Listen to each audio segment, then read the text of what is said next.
Assalamualaikum warahmatullahi wabarakatuh. Bapak Ibu, selamat malam.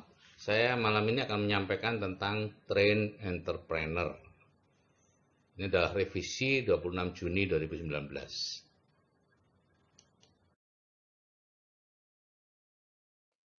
Nah, ada 3 pilihan kita menjalani hidup Bapak Ibu. Yang pertama adalah bekerja sementara, ada yang 2-5 tahun, ada yang 10-15 tahun. Setelah itu pensiun kaya dan makmur sampai akhir hayat. Yang kedua adalah bekerja mencari nafkah seperti biasa 30-40 tahun, setelah itu pensiun tanda tanya. Ya. Dan yang ketiga adalah bekerja mencari nafkah sampai akhir hayat. Ada yang di satu bidang pekerjaan seperti dokter, notaris, pengacara dan lain-lain. Ada yang di berbagai bidang pekerjaan seperti tentara, setelah pensiun jadi satpam, kemudian menjadi petani. Nah, dari 3 pilihan tadi, mana yang paling enak Bapak Ibu? Tentu yang nomor satu ya secara logika ya. Cuman problemnya adalah yang nomor satu itu tidak pernah nampak. Tidak ada di sekitar kita. Gitu ya. Saya baru mengenal nomor satu itu menjelang usia 50 tahun. Ya. Kalau ada ya saya sudah pilih sejak lama Bapak Ibu. Cuman tidak ada. Dan Bapak Ibu mungkin belum pernah mengenalnya juga. Nah, yang paling tidak enak mana? Tentu nomor 3 ya, seperti saya itu ya. Bekerja mencari nafkah sampai akhir hayat. Ya. Cuman masalahnya yang nomor 2 itu kadang-kadang menganggap yang nomor 3 itu enak. Karena yang nomor 2 takut dengan pensiun. Jadi mereka berpikir bekerja mencari nafkah sampai akhir hayat itulah yang paling enak. Ya. Tapi bagaimanapun juga nomor satulah yang paling enak yaitu bekerja sementara, pensiun kaya dan makmur. Dan itulah yang akan saya ajak Bapak Ibu untuk menjalaninya ya, melalui CFS dan MSO. Nah, untuk bisa mengenalnya tentu Bapak tahu cash flow kuadran ya. Ada 4 cara kita mencari nafkah: employ, self-employ, business owner, dan investor ya. Employ dan self-employ itu dikenal sebagai kuadran kiri, active income, hasilnya stres gitu ya. Dan 95 orang berebut 5% uang gitu ya. Di sini semakin besar penghasilannya semakin stres Bapak Ibu. Karena biasanya semakin besar pula hutangnya ya. Penghasilannya disebut penghasilan aktif tadi itu. Employee itu karyawan dan lain-lain, self employed itu ya profesional, kemudian pemilik usaha kecil dan nah, yang sebelah kanan itu business owner yaitu dibagi 3 konglomerasi, waralaba dan networking itu sifatnya passive income. Semakin besar penghasilannya semakin freedom ya, jadi tidak stres. Dan di sini 5% orang berebut atau berbagi 95% kekayaan yang ada di dunia ini. Jadinya santai Bapak Ibu. Karena itu Robert Kiyosaki mengatakan jangan terlalu lama di employ dan self-employ. Pergilah segera ke business owner dan investor. Saya 25 tahun di employ dan self-employ Bapak Ibu dan 14 tahun terakhir ini di business owner dan investor ya. Sehingga saya tahu persis dua kondisi seperti ini dan saya tidak mau balik ke kiri. Nah, bagaimana sekarang cara pindah kuadran dari kiri ke kanan ya? Kalau cara lama ya tentunya merantau ya. Bapak ada yang punya impian merantau, kemudian magang pada orang kaya, merubah pola pikirnya di situ seperti pola pikirnya anaknya orang kaya, barulah bisa menjadi kaya. Kalau Anda tidak dirubah pola pikirnya, nonsens untuk menjadi kaya. Sekelas apapun Anda, sepintar apapun Anda di sekolahnya.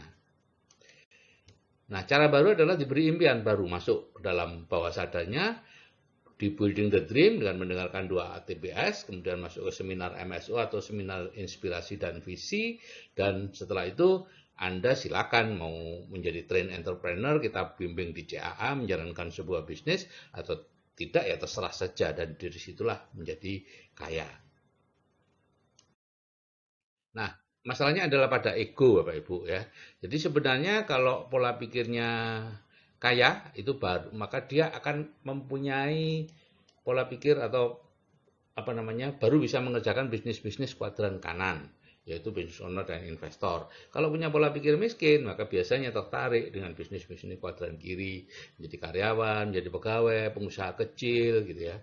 Nah, kalau Anda dari kalangan orang miskin mau menjadi pebisnis kuadran kanan nyaris mustahil Bapak Ibu. Anda baru bisa kalau pola pikirnya dirubah dulu dengan cara tadi itu merantau ketemu orang kaya gitu ya, dirubah atau dengan cara mendengarkan 2 ATBS, hadir ke seminar-seminar kita. Nah, train entrepreneur itu apa? Ada 3 macam entrepreneur. Yang pertama adalah born entrepreneur, ya, itu lahir di kuadran kanan, memang sudah lahir ya sudah di lingkungan orang kaya, ya. Kemudian forced entrepreneur, ini usaha sendiri, dan ini yang kerja keras setengah mati. Di Amerika Serikat hanya 1% yang berhasil, ya. Jadi 100 startup itu dalam waktu 10 tahun tinggal satu. Ya, itu Amerika Serikat, di Indonesia belum tahu, ya. Kemudian ada trained entrepreneur, yaitu yang dilatih. Nah, jadi train entrepreneur itu kita latih melalui audit terapi bawah sadar, plus seminar, kemudian ditambah dengan menjalankan bisnis networking tertentu, yaitu membangun pipa 5 tahun. Ya. Pilihannya ya tadi menjadi born entrepreneur, Anda lahir di lingkungan orang kaya, mendapat pendidikan sejak kecil sebagai anak orang kaya. Biasanya mudah sukses meskipun di sekolahnya itu bodoh, meskipun dia tidak mendapat modal dari orang tuanya, tapi pola pikirnya sudah betul. Nah, sekarang seminar inspirasi dan visi atau SIF itu apa, ya? Di situ ada, ya, kita adakan 2 kali setahun lah, ya. Ada pikiran juga 3 kali setahun, tapi akhir-akhir ini 2 kali setahun di 2 kota, Jakarta dan Surabaya, dan sementara kita batasi 500 orang, Bapak Ibu. Ya, setiap kali kota, ya. Nanti kita lihat selanjutnya, tapi sementara ini hanya 500 orang, ya. Jadi siapa yang nggak dapat tiket, ya sudah, nggak, Anda ikut 6 bulan yang akan datang. Ini ada 12 hal yang Anda pelajari dari seminar MSO atau SIF itu, ya. Dream building, time management, goal setting, people skill, dan macam-macam. Itu sebetulnya itu tidak terlalu penting, ya. Yang penting adalah Anda bisa betul-betul melihat orang yang sukses itu seperti apa. Itu yang paling penting, ya. Sehingga bawah sadar Anda percaya bahwa apa yang Anda lakukan dengan 2 ATBS, Anda yang lakukan mungkin sudah mulai berbisnis dan lain-lain itu, Anda tahu bahwa ada orang yang berhasil. Nah, sekarang kenapa sih seminar SIF itu penting dan berharga? Bahkan bagi saya itu hitam putih, gitu ya. Kalau Anda tidak melalui ini, nonsens ya. Kita itu manusia lemah, Bapak Ibu, gitu ya. Kita itu terlalu dipengaruhi atau bukan kita dikendalikan oleh bawah sadar kita. 90% gerak kita itu dikendalikan oleh bawah sadar. Sehingga kalau Anda tidak mengisi bawah sadar Anda dengan hal-hal yang sifatnya kekinian, yaitu mencari nafkah dengan cara yang berbeda dengan yang dulu, dan sudah ada bukti-bukti orang berhasil punya penghasilan puluhan juta hanya dalam waktu 2 tahun, maka Anda tidak akan percaya karena di sekitar Anda tidak ada yang seperti itu, ya. Karena itu seminar inspirasi dan visi ini sangat penting dan berharga. Jadi ibaratnya begini, Bapak Ibu. Bapak Ibu itu sekarang berada dalam sebuah hutan yang disebut hutan rutinitas, ya. Sudah tidak bisa keluar, Bapak Ibu, tidak berani ambil risiko, tidak tahu bagaimana keluar, gitu ya. Dan padahal di bagian lain dari kehidupan, di seberang hutan itu ada sebuah kota impian yang sangat didambakan oleh semua orang. Tapi Bapak Ibu tidak pernah melihat itu, ya. Saya aja baru melihat umur 49 saya baru ditunjukkan hal itu. Kalau tahu sejak dulu kan lain ceritanya, gitu ya. Nah, yang namanya shift itu seperti helikopter, Bapak Ibu, ya. Dia mengajak Anda naik ke atas untuk melihat view yang lebih besar atau pandangan yang lebih tinggi. Nah, di situ dilihat. Karena selama ini kan Anda ada di sekitar orang yang, ya, jangankan 100 juta per bulan seperti yang ada di ATBS. 10 juta per bulan aja jarang loh di sekitar Anda. Saya percaya seperti itu, ya. Sehingga Anda tidak mungkin lah punya pikiran bisa 100 juta sebulan. Apalagi pasif, penghasilan pasif, di mana penghasilan yang terus-menerus mengalir.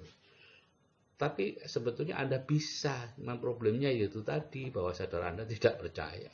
Nah, ini di ketinggian ini Anda bisa melihat itu kotanya, fakta kehidupannya seperti apa, orang-orang yang sudah berhasil seperti apa, ya. Sehingga Anda akhirnya percaya bahwa yes, kota itu ada.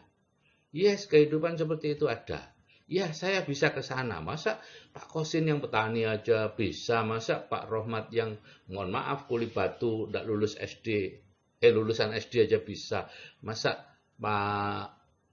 siapa itu Pak Yanto yang lulusan SMP, penjual pulsa, mohon maaf, tidak terlalu bisa ngomong karena sengok, bisa. Kenapa saya tidak bisa?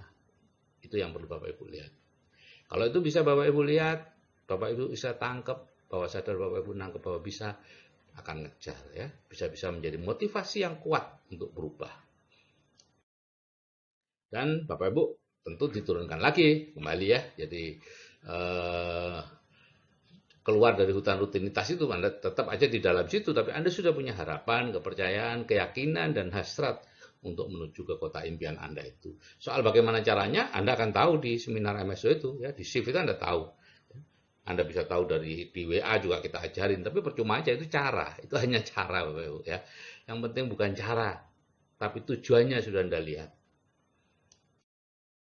Investasinya sementara ini 600.000 Bapak Ibu, ini sangat murah Bapak Ibu ya untuk keluar dari hutan rutinitas dan segera menuju kota impian Anda. Dan sementara ini memang kita buat 1 hari ya, dulunya 2 hari, 750 2 hari, nginep lagi.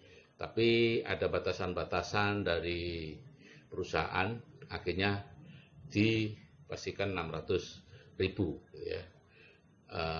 Akhirnya diputuskan 1 hari, nanti selanjutnya entah MSO nanti yang akan mengurusnya. Jadi Bapak Ibu, secara ringkas kalau Anda ingin kaya sejati, flowchart-nya jalannya seperti ini ya. Kalau tidak ingin kaya sejati ya biarlah tetap jadi karyawan, pebisnis kecil, profesional, pebisnis online, money game, direct selling, MLM, bertani, beternak, dan lain-lain, itu tidak bisa membuat Bapak Ibu kaya sejati, bebas finansial dan bebas waktu. Ya, untuk bisa kaya sejati, kalau Bapak Ibu menjawab, ya saya ingin kaya sejati, tinggal tanya punya uang apa enggak. Kalau oke saya punya uang, nah oke silakan jadi investor atau membeli waralaba itu ya. KFC itu $1,5 juta, McDonald itu $1 juta itu 5 tahun yang lalu ya, sekarang nggak tahu lagi ya, terserah. Mungkin saja Bapak Ibu mendapat uang warisan dari budinya tetangga atau apa, nggak tahu saya ya. Kalau dapat uang bisa jadi investor dan waralaba. Kalau nggak punya uang, nah ya pilihannya lebih sempit lagi. Nah, tinggal ditanya, usianya kurang dari 30 tahun atau lebih dari 30 tahun? Oke, kurang dari 30 tahun. Oke, Anda masih bisa jatuh bangun. Silahkan bangun konglomerasi. Memang kemungkinannya 10%, hanya 1% gitu ya. Dalam 10 tahun hanya 1%. Tapi silakan, Anda masih cukup punya waktu untuk jatuh bangun. Tapi kalau Anda tidak punya waktu lagi, karena usia sudah lebih dari 30 tahun, sudah punya anak, sudah punya gandengan, dan lain-lain yang tidak mungkin Bapak Ibu jadi konglomerat. Kenapa? Untuk jadi konglomerat Anda harus melakukan yang namanya menunda kenyamanan. Dan itu sangat sulit dilakukan kalau Anda sudah berkeluarga. Ya. Nah, kalau Anda sudah tua seperti saya, usia di atas 30 tahun, satu-satunya cuma networking. Bukan saya yang mengatakan, tapi Robert T. Kiyosaki.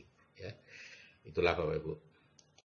Oke Bapak Ibu, kalau saya yang berumur saja bisa menyeberang, meskipun sudah sangat terlambat, maka pastinya Anda juga pasti bisa. Oke, salam dari saya, Sigit Setiawadi. Wassalamualaikum warahmatullahi wabarakatuh.